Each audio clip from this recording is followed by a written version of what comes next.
There you go, it tells you. So welcome everyone, thank you so much for joining us. As I said, if anyone is joined in the last couple of minutes, there is a sign-in sheet in the chat, so if you could please fill that in just so we know who's here, that would be fantastic.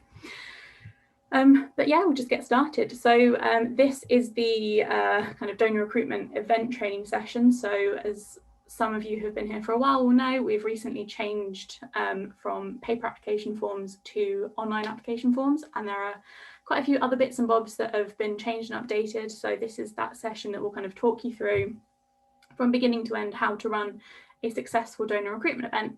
Please do interrupt me as I go if you have any questions, if I'm going too fast through anything, or if anything isn't clear. Probably should have said this already, but can everyone hear me? And all good already? But yeah, if you can't hear me, you probably can't hear that I've asked you if you can hear me, but just shout in the chat and we can get any like technical stuff sorted. But hopefully silence means everything is good. So we'll just get going. So when it comes to planning your donor recruitment event, as usual, we would just ask you to book your supplies at least 2 weeks in advance. This is just because busy times of the year especially, we've got a lot of events going out and there's some quite tight turnarounds with our fulfillment house. So this is just to make sure that we can fulfill your event essentially. We don't want to have any disappointments. We don't have to turn anyone away. So just make sure that you can get those supplies booked 2 weeks in advance, and then we can make sure we can fulfill that for you. The other thing that we're making sure everyone does is to complete a risk assessment. So that QR code will take you to the risk assessment if you do want to have it bookmarked for each time you run an event, but we will also send it out to you. So don't worry too much about it. But this is something that we need you to kind of do and send back to us in order for us to get those supplies sent out to you. Just so we've checked that everything is suitable, everything's good to go ahead, and that there won't be any issues with the event. So if any of you ever struggle filling that out or aren't sure of the answers, just get in contact with your Marrow team rep and we can come and sort that out for you. When it comes to booking in supplies, what we would suggest is to make an educated guess for supplies. So looking to your previous years to see how many swabs, how many barcodes worked for you. What we're doing at the moment is we are slightly increasing the number of QR codes that we send you, just in case there are any that don't work for whatever reason, but it'd be really helpful if you could give us your kind of best guess of how many people that you are going to be recruiting on that day so that we know how many to increase it by. So you might have had activity logs from the past few years that will tell you how much footfall a particular event is probably going to get, for instance. Obviously, we're not asking you to make sure that you guarantee it within 10 people or whatever, just making a good guess as to how many people you're likely to recruit, which obviously you guys know better than we do for each event and each location. In terms of running multiple events, this is probably most relevant during things like Hero Week, or if you're maybe running a week of events with a sports club or something. But what would be really helpful is if you could put them on the events management system as separate orders, and then make the delivery and collection dates all the same for each of those boxes. And then there's going to be a section on the events management portal that kind of lets you kind of write your little comments and notes, and if you want any other merch and things like that. If you could write in that section that you want them all delivered together in the one crate, then our fulfillment agency will make sure that they package that in one crate or as few crates as they possibly can. And then just as a general bit of guidance, whether it's multiple events or not, please just make sure that you have a secure place to keep the samples until collection. So usually SUs work really well for this because they're staffed throughout the day or they're locked, so no one's going to be able to get in or kind of take the wrong box or anything. So just making sure you have a secure place. Again, if you're not sure what we would class as secure, then just get in contact with your Marrow team rep and we can chat to you about that. Then in terms of delivery and collection, so what we're doing now is we're using DPD. So the great thing about DPD is that they will give you updates when your box is due. So please make sure that you do give a mobile number when you're putting your event through the system, just so that you'll get your delivery slot and it'll just be easier for you as well as DPD. And then what we're also asking is making sure that the delivery date for your box is at least 2 days before the event, just in case in the past we've had people order it for the day before their event and then the delivery's been missed. So they've had to deliver it on the day, and that's been quite stressful for everyone involved. So just in case the delivery's missed, making sure that it's a couple of days in advance would be super helpful. And then providing as much information as possible. I know that some uni buildings are quite hard to find, so just a few delivery instructions would be fantastic. And then just as a note, we do get charged if there are failed deliveries, so we're just trying to minimise that as much as possible, and the above steps will just really help us to minimise those failed deliveries. So please do kind of keep that in mind when you're booking your supplies in. That would be really useful for us. Another thing we wanted to mention is that for any of you who have come to last year's training on this kind of on events and stuff, we did have socially distanced guidelines. Because of the guidance in the UK at the moment, we're not saying that you have to be socially distant. We're not kind of giving you a step-by-step guide of how to do socially distanced events. We're just asking you to be sensible and be mindful that some volunteers might be less comfortable than others going to events, especially if they're busy. But we do still have a really good plan for socially distanced events. So if you don't know how to run a social distance event, but you do want it to be a little bit more kind of maybe COVID secure than having no guidelines in place, then just let us know again, and we can kind of talk you through how to set that event up and what it might look like. So you can always get in contact with us if you want any of those guidelines. In terms of the actual event and what's in the box, so a lot of it will look very normal for those of you that have done events before. For those of you that haven't, the stuff in the box is all on the left. So you'll have a black folder, which is super important. It's got pretty much everything you need inside of it. So it will have a step-by-step guide. And the step-by-step guide is just essentially instructions for how someone can sign up, how to take a swab, just all the steps. So if you have someone who's new potentially and potentially a little bit less confident with running an event, you could always kind of give them the step-by-step guides just so they have it in their back pocket just in case they're less sure. But you will have a few of those. So if the first few events you run, this is unfamiliar to you or you want a little bit of extra support, then that is there for you to use. Then we have a standard operating procedure. So these are things that are kind of in the back of the black folder. They are like a really, really in-depth guide to how an event is supposed to be run. So obviously feel free to read those if you'd like to, but that's basically a very, very detailed version of the step-by-step guide. And then also in your black folder will be your QR codes and your barcodes. So obviously, you know what they do, very important. You also have swabs and wallets.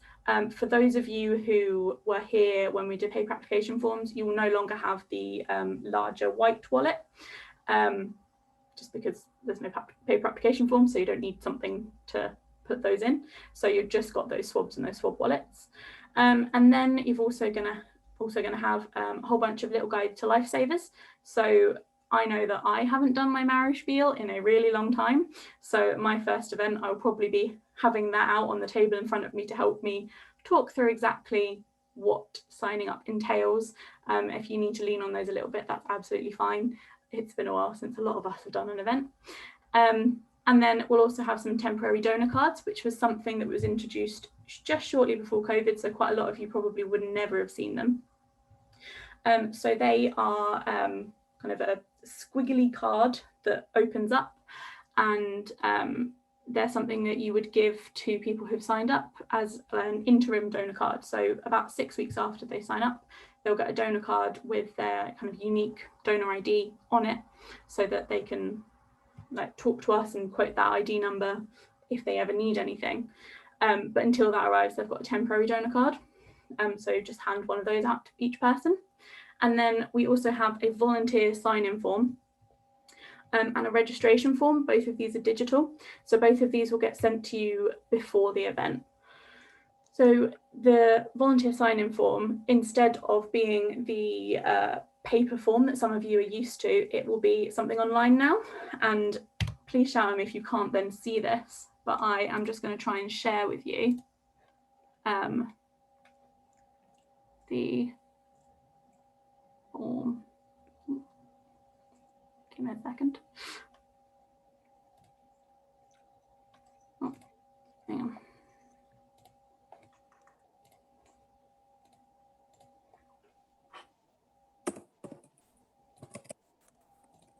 Okay, can you now see event sign-in and confidentiality agreement? Perfect, thanks. So this is now what the volunteer sign-in form looks like. So it will be a digital form that everyone can fill in slightly in advance of the recruitment event or as and when they get there. But I'm just going to take you through this just because it is unfamiliar, so I want to make sure that you're really comfortable with it. So the name of the event that you're volunteering at, this will be whatever the person who put it on our system named it. So whether it's Freshers or Welcome Week, just add the name of the event just so we know what you're filling it in for, and then the date of the event. When it comes to the ID of the event, there's a whole bunch of paperwork in your black folder, which I will come to later. The event ID is 5 numbers and it's just on a lot of your paperwork, so it's hard to miss, but if you do, then again, get in contact with your marriage steward. We can talk you through where to find it, and what it is. And then just filling in your name and filling in who has organised the event you're volunteering at. So some of you might know we do have partners. So for instance, the Scottish Fire and Rescue Service run events up in Scotland. They have their own volunteers and they use like anti-nolan supplies. So they might have a volunteer who's signing in this form who volunteers for Scottish Fire and Rescue Service rather than Marrow or anti-nolan. Unless you're doing an external event, this will always just be filled in as your Marrow group. But just so you know why there's a whole bunch of other things on there, it's essentially just so we know who to get in contact, like how we're going to get in contact with the person who signed in this form afterwards, just because we contact different kind of volunteer groups in different ways. And then your phone number, just in case we need to follow up with you, but it's really, really unlikely. And then an email address if you're comfortable with it.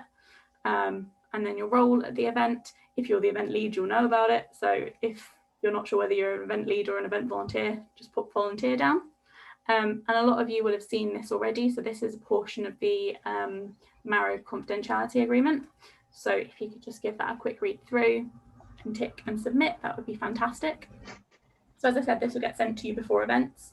But again, if you want me to send it to any of you in advance, just so you've got it on your sort of like Marrow sheet of everything that you might need, I can absolutely do that. Just let me know.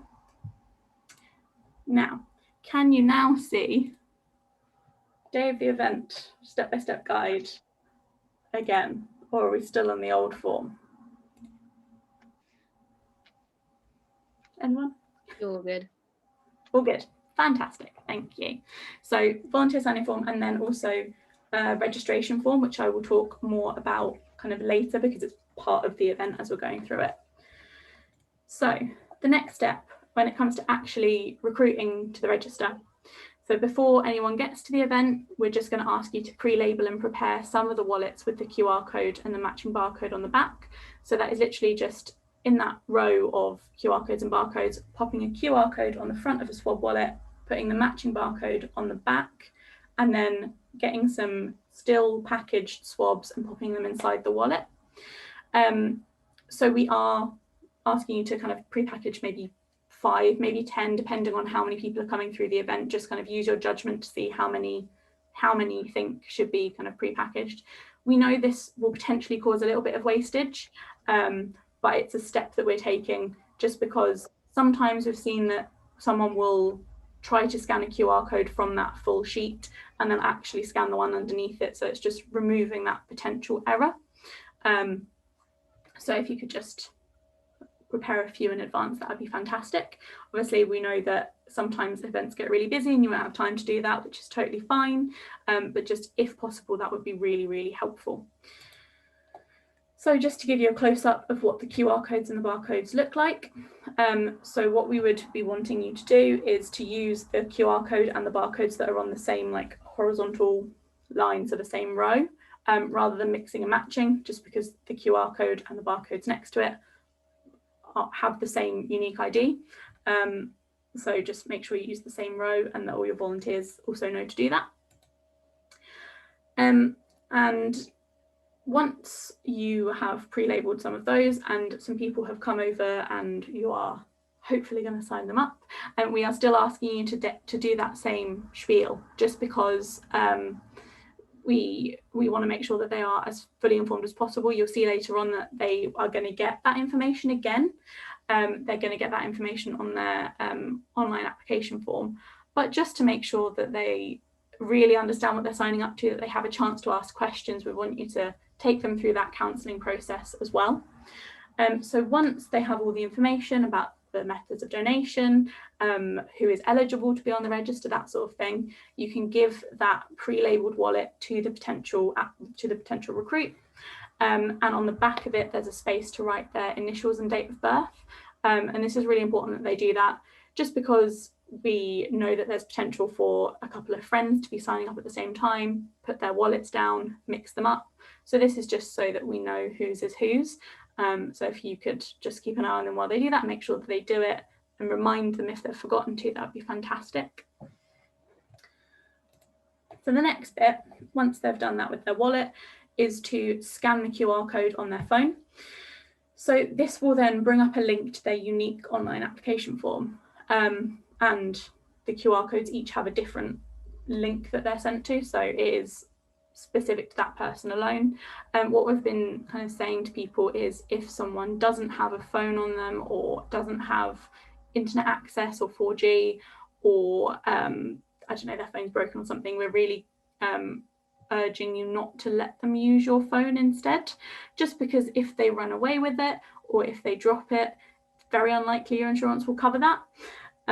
So if that person really is keen to sign up, just let them know your online recruitment link. If they really are that invested, then I'm sure they'll sign up when they get home. But yeah, just try and avoid letting them use your phone, just in case anything goes wrong. But yeah, so this will bring up a link to their application form, and then they will just fill in that digital application form. The first page that they'll see is this. It's an education form. So again, the spiel that you've just given with all the information, all the FAQs, they will be able to read through that. But again, very important that you tell them that in advance, just in case they scroll through it and don't really take the information in. They're far more likely to pay attention to you speaking it to them than they are to read through a lot of information. And then they need to get to the bottom of the screen and click apply. And then this screen will pop up. So the volunteer, which is you guys, will need to check that the application form has a sample ID. So if you can see that green box that's kind of around the test QR, the bottom number, so the one number that begins 505, that is their unique ID number. So just to check that is actually showing up on the screen, that nothing's gone wrong, just so that the application form they're filling in is definitely linked to their swabs. So just have a check of that. And then just remind them to keep their swab wallet on them and not let go of it whilst they're signing up. That would be perfect. So then it's the application form. This actually should be a lot easier for you guys than it ever used to be, because they can't miss any information. So it will start with the stuff that you've probably already spoken to them about, which is the are you aged between 16 and 30, the weight criteria, whether they live in the UK, those questions just to check they're eligible, and then it will move on to kind of the general health. So again, this hopefully will be less kind of work for you guys. If someone does have a question about the health criteria, then you will have a medical guidelines booklet in your black box, in your green box with the black folder. So if anyone asks any medical questions, then you'll be able to kind of have a flick through of that and read it.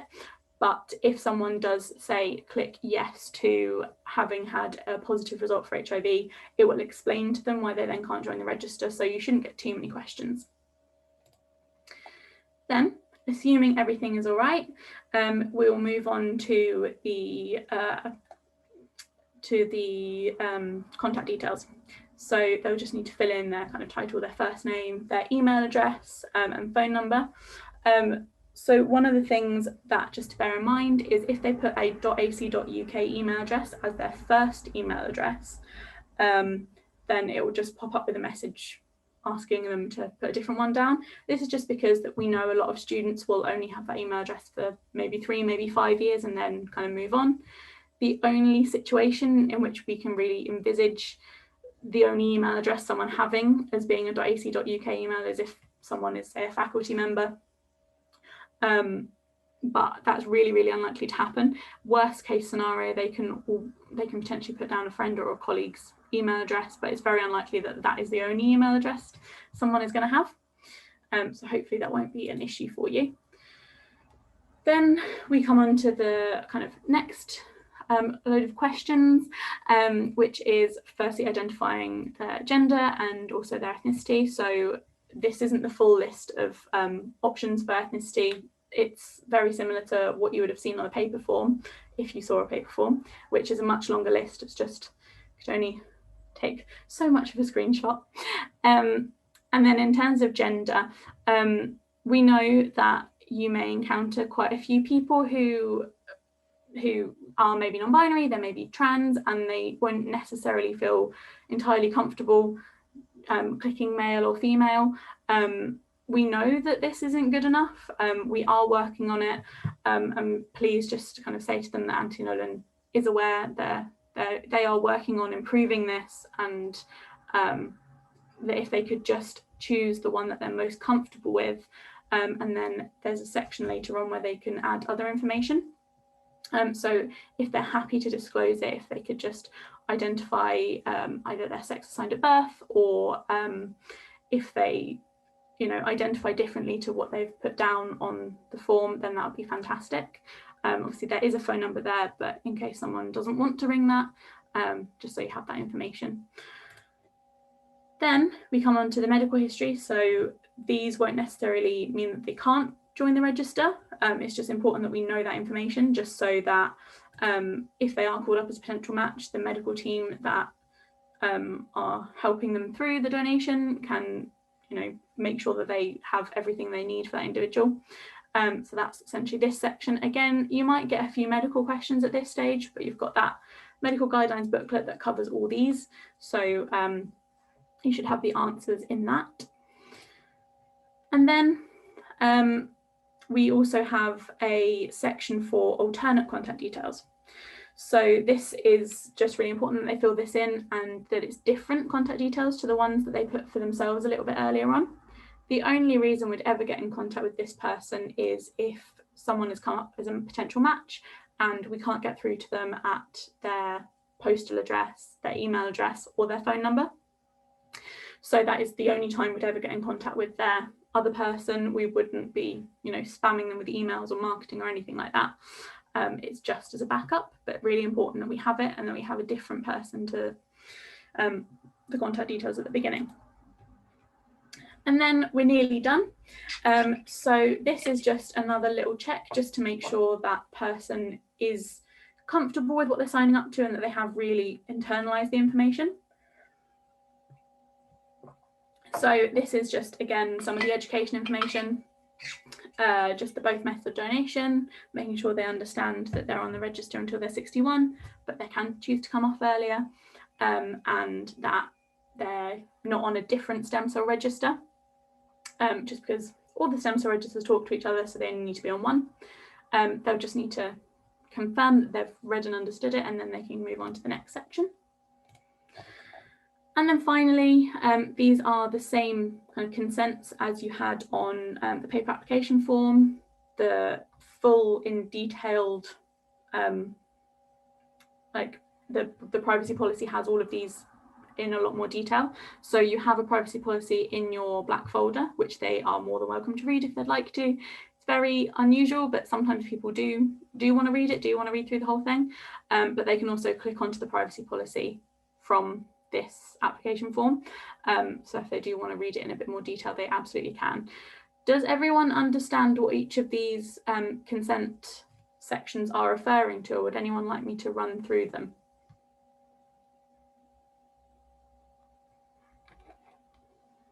Take silence as everyone's all right. And then they just tick the I give consent, and they're nearly done. So once the person has given their consent and they've finished their application form, they are then going to be able to return to the swabbing desk with their confirmation screen and the swab wallet. So what will happen next is a volunteer will just check that their swab wallet has the correct initials and date of birth on, they haven't swapped it with anyone, and also check that the screen that they've got to says next step, swab your cheeks, and again has that unique identification number on it, just to make sure they haven't gone astray anywhere and signed up to the wrong form. So assuming everything is fine, then you can kind of go ahead and move on to the swabbing. But if an applicant doesn't complete the form fully, then if they haven't pressed submit, then their details won't be saved. So you just need to guide them through to pressing submit. Or if they've accidentally filled out an online form rather than the event form, so if they've done that, what the confirmation screen will say is, thank you, your swabs will be sent to you in the post. So it will look quite different. So if they've done that, then don't worry about taking their swabs will be sent to them in the post. But assuming everything has gone fine, then you can move on to the next stage. So if you can just guide the applicant through how to swab. I know that over the past year or so, lots of people have done lots of swabs, and it's a little bit of a different process to us. So to avoid anyone unnecessarily sticking anything up their nose or rubbing it on their tonsils, just talk them through how to swab. So use one swab, swab one cheek, coating the entire swab for 30 seconds, and then using the second swab, rub it on the other cheek for 30 seconds, and then popping that in their swab wallet. So sometimes that bit like strip of white sticky stuff is kind of hard to see. So if you can just guide them through how to open and then seal the envelope, that would be fantastic. And then once the wallet is sealed up, you'll need to add the applicant's details to the registration log.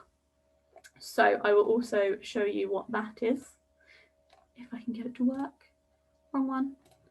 Perfect. So this is going to look different for every log. I assume you can all see it. Please let me know if it doesn't say medical school fair at the top of my screen currently. All good? Perfect. So the registration log looks like this. It will be different for each event. So whatever the name of your event is will be up here where it says medical school fair. Whatever the event ID is, will be kind of over on the left. So again, if you're looking for the event ID number to put in your volunteer sign-in form, you can find it there. So this is basically a step that needs to happen after someone's swabbed. So we need to just collect their ID number, their initials, their date of birth, and their phone number. And this is really important just at this stage because this process is still quite new. There are still a couple of teething problems. So we just need to make sure that we're capturing this information just in case we have an applicant's swab wallet, but they don't press submit, say at a busy event, so it just kind of slipped through the net and they didn't press submit on their application form. This is just so we can get in contact with them and say, hey, we noticed you gave us a swab. Thank you so much for doing that. We don't have an application form for you. Would you mind filling this one in just so that we can confirm everything's all there? So that's just a very important step to make sure that everything is going to plan. So if you can make sure that either, say, one person is doing this, one person is on the registration log step at the end, or if it works better for all of your volunteers to be in a position where after they've counselled someone on how to take their swabs, they then do the registration log. We know that you guys are going to know how to run your individual events better than us. So do whatever works for you, just making sure that it is completed. Then once that's all done, the applicant can add the wallet to the red bag, and you can give them their temporary donor card and thank them, and they can be on their way. The other things to just be aware of is if someone changes their mind after they've filled in the form and they've submitted the form, then that will basically trigger an email to be sent to them thanking them for signing up, but saying, oh, we haven't got your swabs. But if we already know that they've changed their mind and therefore don't want to give us swabs, what they can do is get in contact with donor support. So the email address is donor.support@anthonynolan.org, just so that we don't chase them for their swabs when they've decided they don't want to fill those in, that they don't want to give them to us.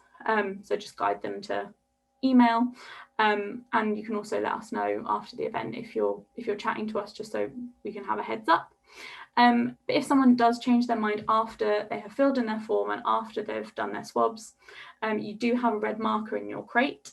So what you can do is just pop a large X through their swab wallet and just write discard on the back, and that will mean our labs put it in the secure waste, so it's completely destroyed. Obviously that's personal information and literal DNA, so if the person would rather get rid of it themselves, that's totally fine, but this is just so that it's not your responsibility to get rid of that, it's our labs who'll do that for you. Then the other things that we just wanted to flag is each QR code is only going to be able to be scanned once. If someone tries to scan a QR code that someone else has already scanned, then this error message might pop up. What we've also been seeing and what we're working on a fix for at the moment is every maybe 8 or so QR codes in kind of an event sometimes play up and give this message. So that's why we're giving you a few more QR codes than you actually need. But if that message pops up, don't worry about it. Just use a new wallet with a new QR code on it for that applicant. We're in the process of fixing it, but I'm not entirely sure how long until it's all sorted, but just so you're aware that might happen, and just use a different QR code. But with the ones that are not working, don't worry about them, just pop them in the bin. You don't need to do anything kind of special with them. Then, any questions? We're all done. So what I'll do is I'll stop sharing my screen, and I will also stop recording. So if anyone wants to ask any questions without their voice being recorded, you can do that in like 2 seconds-ish.